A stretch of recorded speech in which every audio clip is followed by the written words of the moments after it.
mau problemnya gula, mau problemnya asam urat, mau problemnya kolesterol, mau problemnya tanggungan hutang, mau problemnya belum ketemu jodoh, mau problemnya apalagi Kak, dagangan kurang laris, mau problemnya seperti disantet, mau problemnya ini ya. Dengan semua problem itu, terapi tasawuf itu tujuannya bukan jadi ini adalah tujuan dari terapi tasawuf, dan pada prinsipnya jernihkan niat. Nah, inilah keajaiban niat itu di situ.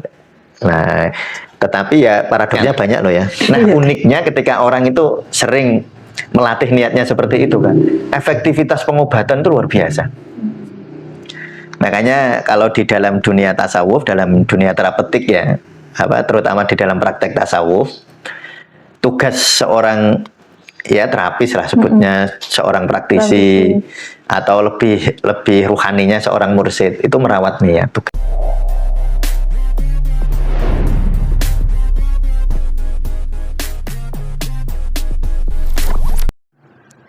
Assalamualaikum warahmatullahi wabarakatuh. Waalaikumsalam warahmatullahi wabarakatuh. Halo sahabat tasawuf Indonesia, salam bahagia untuk kita semua.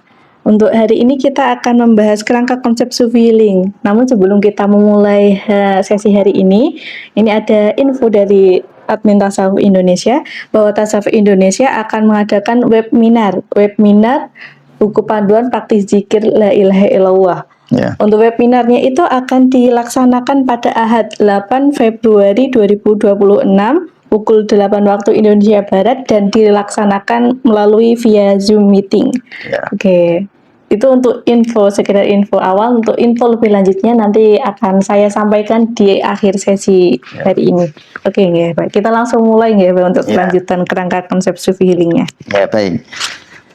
Kita lanjutkan ya pembahasan kita tentang kerangka konsep Sufi Healing. Kita sampai di halaman 5 ya, tentang tujuan dari Sufi Healing itu apa. Nah, ini nanti menjadi bahasan yang menurut saya sangat vital Kak ya. Jadi gini, kemarin kita sudah bahas batasan atau definisi. Define itu kan pembatasan, batasan Sufi Healing itu apa sih? Atau yang disebut Sufi Healing itu apa sih? Jadi Sufi Healing itu ada landasannya, ya. Lalu ada metodenya, lalu ada objeknya. Nah, yang terakhir nanti ada tujuannya. Nah, kalau sesuai berarti disebut Sufi Healing atau praktek tasawuf. Atau nanti kalau yang mengamalkan untuk masyarakat umum disebut sebagai praktisi tasawuf. Makanya kita ada pendidikan praktisi tasawuf, pendidikan 200 jam praktisi tasawuf, itu sebenarnya itu ya definisinya begitu kan. Kita sudah bahas landasannya adalah iman, Islam, ihsan. Nah, itu landasan. Sudah kita kita ringkas ya di podcast beberapa waktu yang lalu. Lalu yang kedua ada metode. Metodenya syariat, hakikat, ma'rifat. Nah, ringkasannya sudah saya sampaikan. Lalu objeknya yaitu nafas, kolbu, dan jasad. Juga sudah kita sampaikan termasuk ruh. Ya, kemarin kita bahas ruh, walaupun ruh aslinya sebenarnya nggak bisa dibahas. Tapi mau tidak mau dalam tataran ilmu kita membahasnya ya kayaknya. Ya itu. Nah, sekarang kita masuk ke tujuannya. Nah, gini. Kalau dokter menghadapi pasien gula darah Kak, kira-kira tujuannya apa Kak? Nurunin gula, ya kan gitu. Dokter gitu, kalau dokter tujuan dari terapi gula darah diabetes adalah menurunkan gula. Kalau ahli akupunktur, ahli akupresur, ahli refleksi, tujuan ketika ada orang datang dengan keluhan, dengan gejala diabetes itu, misalnya kencing buahnya, terus badan lemes, terus dicek gulanya misalnya tinggi, tujuannya mengoptimalkan lambung limpa pankreas. Nah, itu tujuannya. Jadi kalau kami melakukan akupresur, tujuannya nggak nurunin gula. Nurunin gula itu tujuannya dokter. Kalau tujuan akupresur, akupunktur enggak. Tujuan pijat refleksi, akupunktur, akupresur itu bukan nurunin gula. Dulu waktu akupresur, akupunktur, refleksi diamalkan 2000 tahun yang lalu, kan nggak ada orang cara meriksa gula. Iya kan? Nggak ada. Jadi kalau dulu orang datang kan dengan keluhan misalnya lemes, gampang capek kan, lalu diperiksa 12 organ kan. Nah, caranya ngapalin 12 organ masih ingat nggak kami? Paus besar yang lalim masuk ke kantong kecil berkemih gajah, berselaput 3 di kandung hati. Jadi di dalam ilmu akupresur akupunktur melihat 12 organ ini, yaitu paru, usus besar, lambung, limpa, jantung, usus kecil, kandung kemih, ginjal, selaput jantung, trip pemanas, empedu, liver. Nah, itu 12 itu. Jadi kalau orang akupunkturis, akupresuris itu kalau bilang terapi kita, akupunktur, akupresur, refleksi ini nurunin gula, itu gak pas secara teoritik ya. Walaupun kalau kami berhadapan dengan masyarakat awam ya dijawab menurunin gula gitu nggak apa-apa. Tetapi kalau di dalam tataran ilmu, kalau murid saya bilang gitu tak jewer kan. Mengambil ranah kedokteran. Iya, itu kan tugasnya apa? Objek kedokteran. Objek kedokteran itu gula. Kalau objek akupunktur sama akupresur itu chi. Apa objeknya apa energi. Jadi bukan objeknya bukan gula. Itu nanti jadi keliru. Nah, jadi gitu ya. Kalau bekam objeknya energi juga sama darah. Jadi kalau bekam membersihkan darah. Dulu waktu bekam berkembang misalnya di Timur Tengah zaman dulu, memang bekam itu sangat berkembang di daerah panas ya. Di daerah tropis itu sangat berkembang. Tapi kalau di daerah-daerah yang sering dingin, bekam itu nggak berkembang. Ya karena bekam itu fungsinya mengambil panas ya. Jadi kalau orang sudah di daerah dingin, panasnya diambil nanti malah tambah kedinginan itu. Nah makanya kayak di Timur Tengah, kayak di Indonesia ini bekam relatif cocok karena bekam itu mengurangi panasnya darah, mengurangi chi, energi. Jadi kalau bekam tujuannya itu. Dulu waktu zaman bekam berkembang di Timur Tengah, itu nggak ada orang periksa gula kan. Jadi dulu para pembekam tidak mengatakan saya akan nurunin gula kan. Nah, sehingga bekam itu sejak awal sebenarnya dasar ilmunya bukan ilmu kedokteran modern. Bukan ilmu kedokteran modern, dasar ilmunya dulu loh ya. Bahwa sekarang lalu menjadi ilmu berkomunikasi itu sebuah realitas ya, atau sebuah yang nggak bisa ditolak lah. Jadi kan dialog keilmuan itu nggak bisa ditolak. Nah sekarang kalau tasawuf tujuannya apa? Kalau terapi tasawuf atau praktisi tasawuf ketika menghadapi orang dengan keluhan atau gejala gula itu, tujuannya, nah ini ya harus teman-teman ini, tujuannya meningkatkan level nafas. Jadi tujuan dari praktek tasawuf itu meningkatkan level nafas, atau bahasa sederhananya kalau di masyarakat awam meningkatkan kejernihan spiritual. Nah, sebenarnya tujuannya di sana. Mau problemnya gula, mau problemnya asam urat, mau problemnya kolesterol, mau problemnya tanggungan hutang, mau problemnya belum ketemu jodoh, mau problemnya apalagi nggak dagangan kurang laris, mau problemnya seperti disantet, mau problemnya ini ya. Dengan semua problem itu, terapi tasawuf itu tujuannya bukan menyelesaikan masalahnya itu. Tujuannya meningkatkan kejernihan atau menjernihkan spiritual. Atau kalau bahasa secara teknis tasawuf disebut meningkatkan level nafas. Jangan keliru. Jadi nanti teman-teman ya yang misalnya mengikuti program 200 jam, itu jangan keliru objek. Jangan keliru tujuan. Ya, bahwa nanti ketika seseorang dalam proses terapi gulanya jadi normal, terus kolesterolnya jadi baik, itu perantara. Itu tujuan perantara.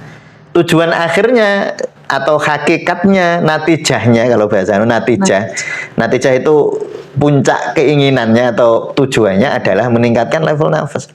Jadi gini Kak, ini ekstrimnya saya cerita. Saya ini misalnya terapis tasawuf, ada pasien datang ke saya.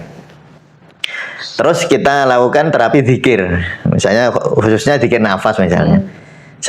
Saya bimbing pasien dengan nafas dan dengan dzikir. Gulanya nggak turun. Contohnya, ini kan orangnya tadi gula, ini contoh ya. Terus saya gelisah. Berarti saya tidak layak disebut sebagai terapis tasawuf. Gulanya nggak turun, saya gelisah. Berarti saya mengaku terapis tasawuf, tetapi hakikatnya tidak. Seorang terapis atau seorang praktisi tasawuf tidak resah dengan materi. Tidak resah dengan jumlah gula. Tidak gelisah dengan jumlah kolesterol. Yang diresahkan, yang digelisahkan adalah suasana batinnya. Nah, atau sebaliknya, Ada pasien saya ajari zikir nafas. Delalah gulanya normal. Lalu saya sombong. Nah, lalu saya takabur. Terus saya cerita ke orang bukan dalam rangka meningkatkan motivasi klien, tapi saya cerita gitu biar kelihatan wahnya, kelihatan hebatnya, kelihatan pinternya. Kalau muncul ketakaburan, muncul kesombongan, muncul takabur, sombong, berarti saya tidak layak disebut sebagai praktisi tasawuf, walaupun seakan-akan teknik yang dipakai itu zikir nafas. Walaupun tekniknya seakan-akan, karena secara landasan benar sudah zikir itu kan termasuk bagian dari keislaman. Islam, iman, ihsan sudah terpenuhi. Tekniknya, metodenya terpenuhi. Metode syariat. Misalnya zikir, objeknya terpenuhi, tapi tujuannya tidak terpenuhi. Karena tujuannya menurunkan gula. Berarti tujuan menurunkan gula bukan tujuan dari praktisi tasawuf. Jadi, nah ini yang sangat penting, Kak. Tetapi paradoksnya begini, ini paradoks memang. Ya, memang kalau kita belajar spiritual itu banyak paradoks. Paradoksnya itu orang itu ketika ingin egonya muncul, justru diobati susah. Ya, karena orang itu misalnya gini, contoh yang sangat jelas lah. Ada pasien misalnya gulanya 300. Datang ke kita dengan ketakutan luar biasa. Takut luar biasa. Cemas, tambah keringat dinginnya keluar. Gula sendiri ya memang biasanya karena problem di lambung, bisa defisiensi yin lambung.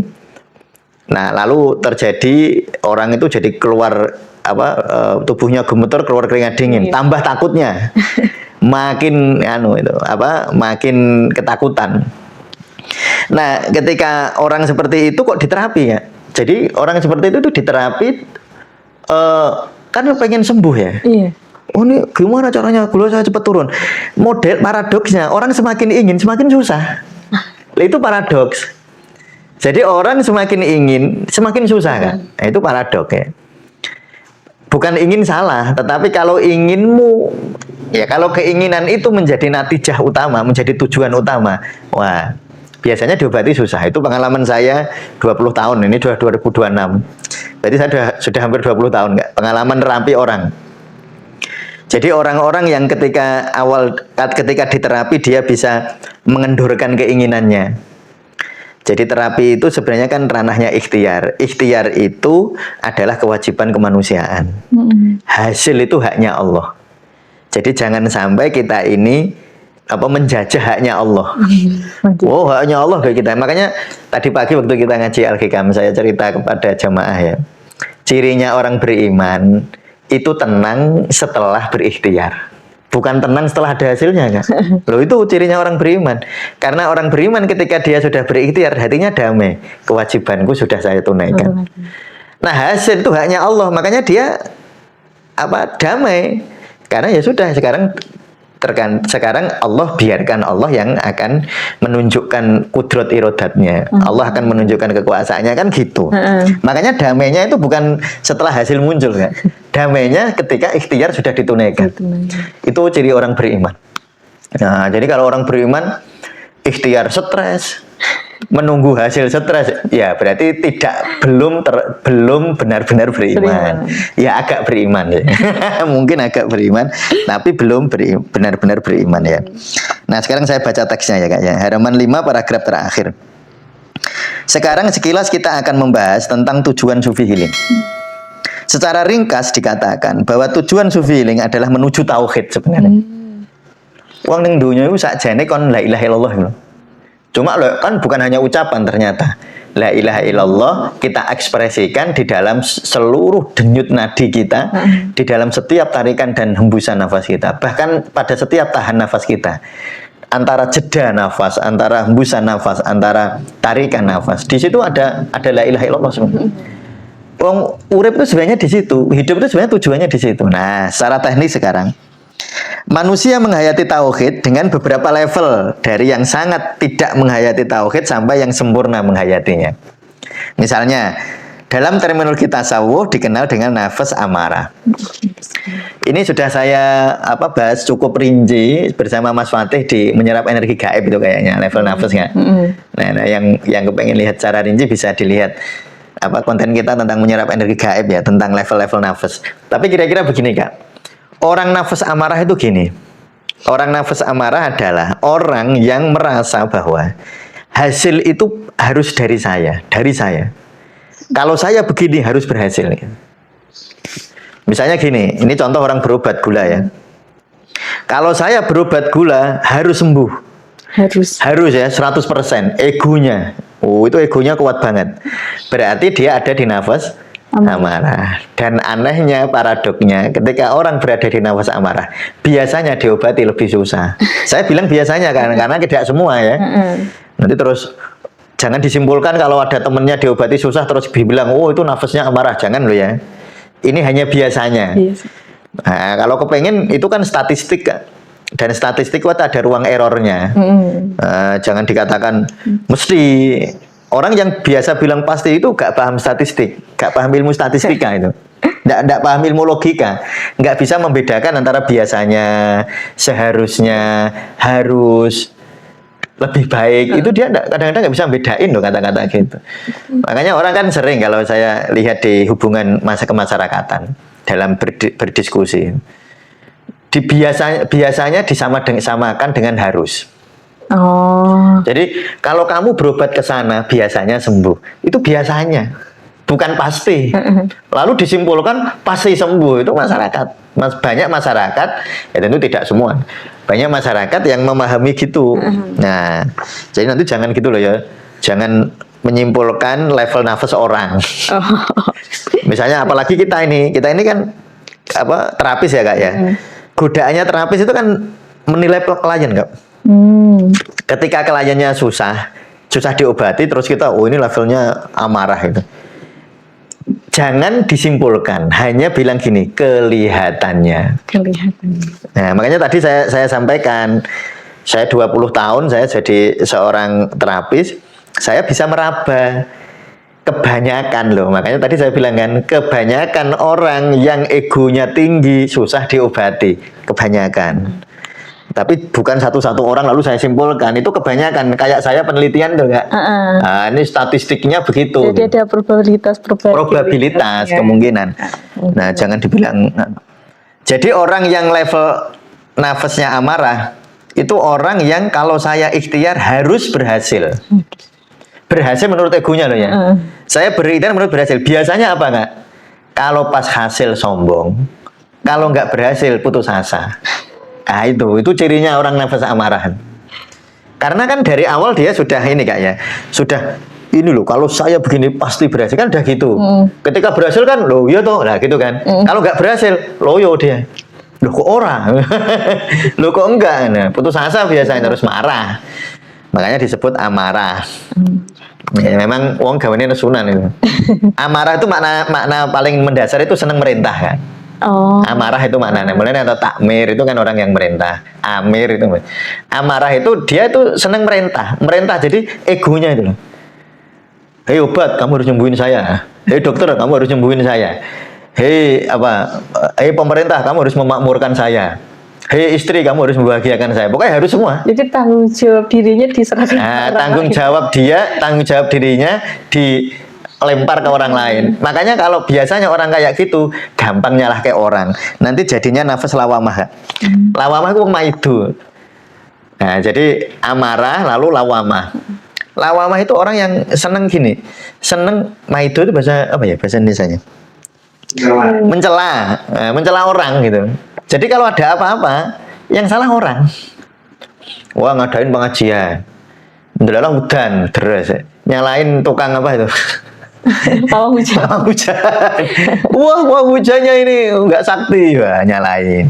Nanti dia makan, gulanya naik. Dia nggak nyalain dirinya yang makan, nyalain yang nyiapin makan. Lah, itu orang lawamah Kak. Jadi kan gini ya, misalnya ada orang istrinya masak sate, banyak lemaknya. Mas, ini dimakan. Terus dia makan. Akhirnya kolesterolnya naik ya. Dia nggak nyalain dirinya yang mau. Dia nyalain istrinya. Oh. Kenapa kamu masak kayak gini? Lah istrinya kan bisa jawab gini, lah salahmu kamu mau, ya kan gitu. Nah, salah-salahan nggak akhirnya? Harusnya kan orang itu, ya istri saya masak gitu, harusnya saya kan, kalau saya tahu bahwa saya punya kecenderungan kolesterol tinggi, harusnya saya nggak mau kan, harusnya kan introspeksi gitu kan. Iya. Nah orang lawamah itu enggak Kak. Makanya orang lawamah itu cirinya ya, kalau berobat nggak sembuh, yang disalahin pokoknya macam-macam. Dokternya disalahkan, Obatnya. atau terapisnya disalahin, akupunkturisnya disalahin, akupresurnya disalahin, obatnya disalahin, nyalain yang ngajak juga. Kamu ngajak saya ke situ, ke dokter situ, dokternya nggak pinter gitu. Dia nyalain yang ngajak. Itu model orang lawamah. Nah orang-orang kayak gitu Kak, nah, itu kalau orang levelnya kayak gitu memang di dalam proses kalau kita lihat dari kacamata tauhid dia nggak bertauhid. Karena dia kan kalau nggak sembuh berarti dokternya yang salah. Padahal dokter itu ikhtiar. Dokter sendiri itu nggak bisa memastikan hasil. Iya kan? Coba tanya, dokter mana yang berani memastikan pasti berhasil? Nah, nggak ada. Lah dia ingin pasti.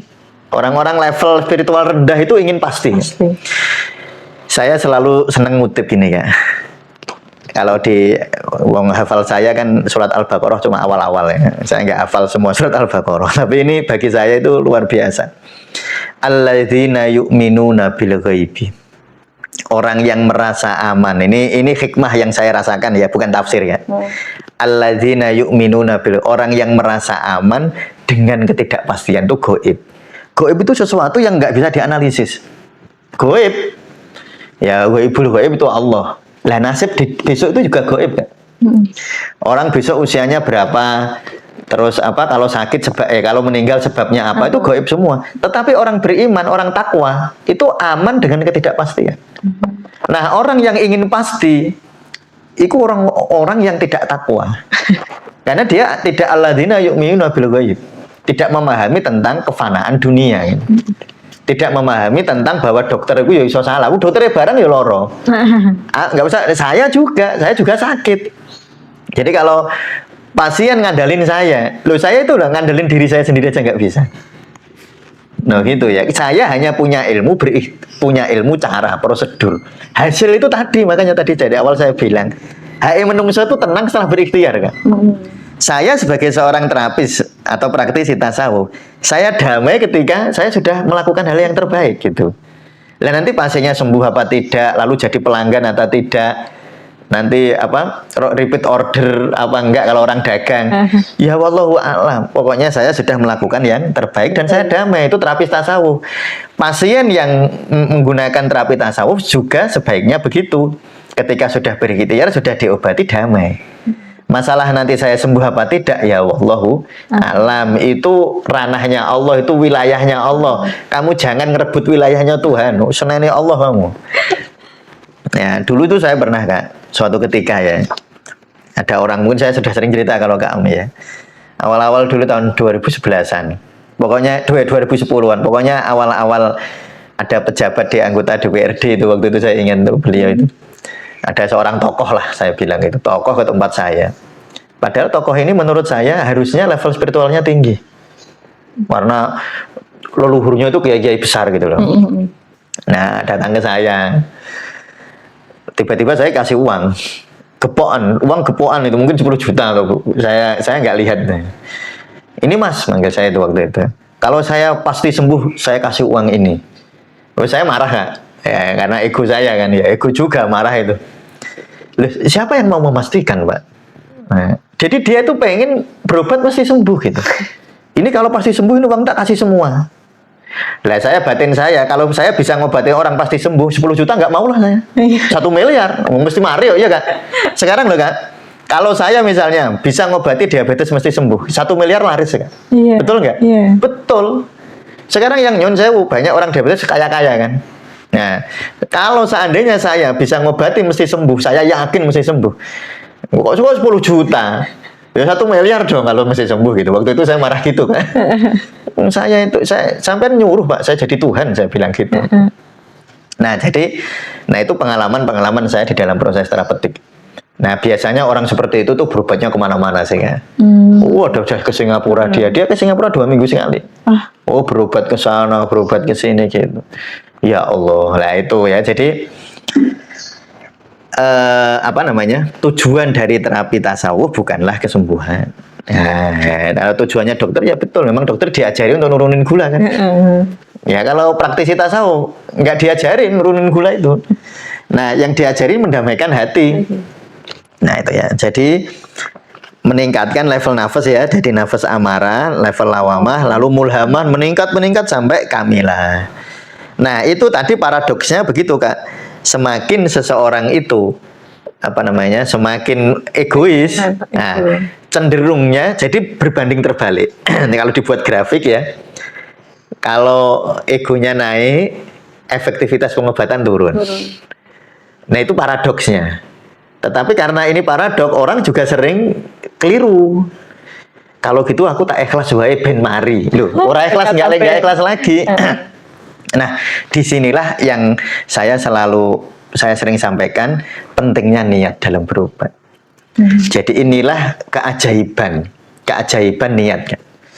Maka kalau orang niatnya itu teguh, niatnya itu lurus, biasanya efektivitas pengobatan itu malah lebih efektif. Cuma jangan dibalik. Karena saya ingin lebih efektif, maka saya akan ikhlas. Itu kebalik. Jadi nggak ikhlas itu paradok. Yang saya sebut paradok itu di situ. Ya, kita disuruh ikhlas, dipameri ya. Misalnya kan saya bilang kalau secara grafik, secara statistik ya, semakin naik ego, semakin efektivitas semakin turun. Semakin longgar egonya, efektivitas semakin naik. Lah, membaca ini yang baca ego, akhirnya dia bilang, kalau gitu saya tak ikhlas biar sembuh. Nah, nggak ikhlas berarti. Nah, disitulah yang saya merasakan innamal a'malu binniyat. Niat itu adalah hanya saja amal itu tergantung niatnya. Nah, niat itu tadi.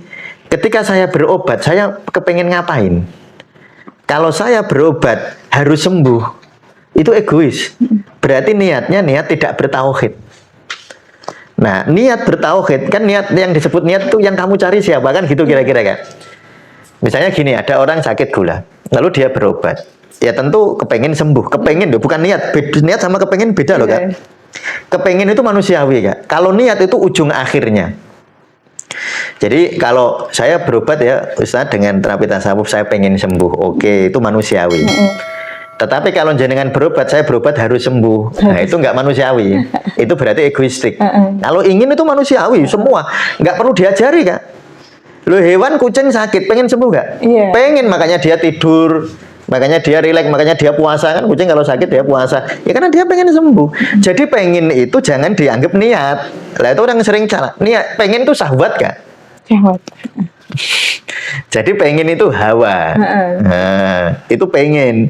Dan itu adalah sangat manusiawi pada diri seseorang. Yang nggak boleh itu jadi niat. Ingin kamu ubah jadi niat. Niat adalah keinginan puncak. Contoh, kamu berobat gula, biar sembuh. Kalau sembuh terus mau ngapain? Biar bisa ibadah. Nah, terus sudah bisa ibadah mau ngapain? Terus gimana? Nah itu pertanyaan. Nah ujung akhirnya harus Allah. Puncaknya itu harus Allah, namanya niat. Nah uniknya ketika orang itu sering melatih niatnya seperti itu kan, efektivitas pengobatan itu luar biasa. Makanya kalau di dalam dunia tasawuf, dalam dunia terapeutik ya, terutama di dalam praktek tasawuf, tugas seorang ya terapis lah sebutnya, seorang praktisi atau lebih ruhaninya seorang mursyid itu merawat niat tugasnya. Merawat niat dari dirinya dan merawat niat pasiennya atau kliennya atau muridnya. Itu yang harus disampaikan. Bukan, dan waktu merawat niat itu ya bukan karena membela diri, nggak. Jadi kalau saya bilang ibu itu nggak sembuh karena kehendak Allah, tapi itu sebenarnya niat di dalam hati saya itu ingin membela diri saya biar saya nggak disalahin. Itu saya nego juga sebenarnya. Paradoksnya banyak. Jadi itulah yang kadang-kadang perjalanan spiritual itu kerikil-kerikil tajamnya banyak. Tempat-tempat keplesetnya banyak. Makanya harus waspada. Makanya kadang-kadang seringkali, bukan kadang-kadang, kita butuh teman seperjalanan untuk saling mengingatkan gitu loh kan. Nah itu sebenarnya bukan untuk apa, untuk membenarkan atau menyalahkan. Teman seperjalanan untuk mengingatkan. Karena kalau benar sama salah ini dunia ruhani loh ya, bukan dunia syariat, Pak. Kalau dunia syariat itu ono kriteria nih. Oh, kamu sholatnya salah, kamu wudhunya salah, itu ada. Tetapi kalau dunia ruhani nggak bisa orang lain menyebut benar salah. Nah, kalau benar salah ya di syariat. Ya, jadi kalau di syariat itu kita bisa nyebut misalnya kami wudhu.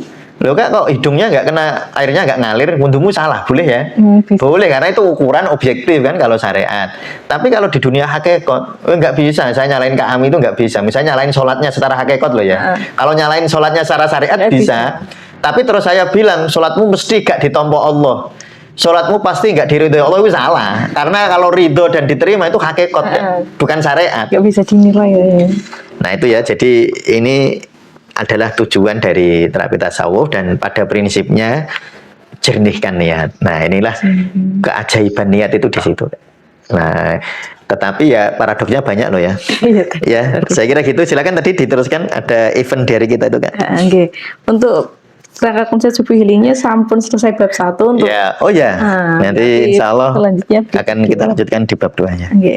Oke, untuk yang tadi seperti saya sampaikan di awal, ada info lebih lanjut tentang webinar panduan praktis zikir la ilaha illallah yang akan dilaksanakan pada Minggu 8 Februari.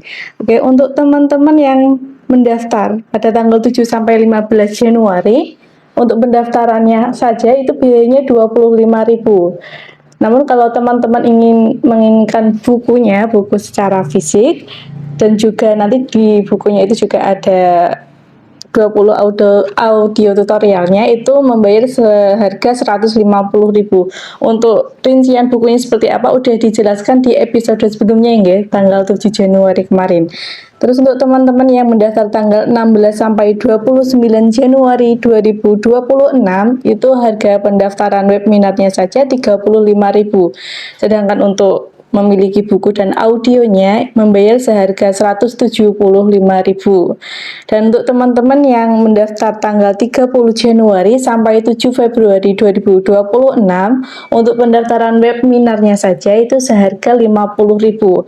Dan untuk mendapatkan bukunya serta audio membayarnya seharga 200.000 rupiah.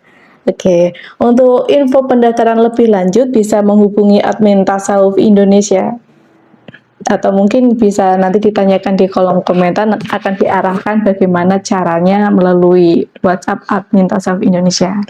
Terima kasih untuk teman-teman yang sudah menonton hingga akhir. Untuk sesi selanjutnya kita akan membahas bab 2. Sekali lagi saya ucapkan terima kasih. Wassalamualaikum warahmatullahi wabarakatuh. Waalaikumsalam warahmatullahi wabarakatuh.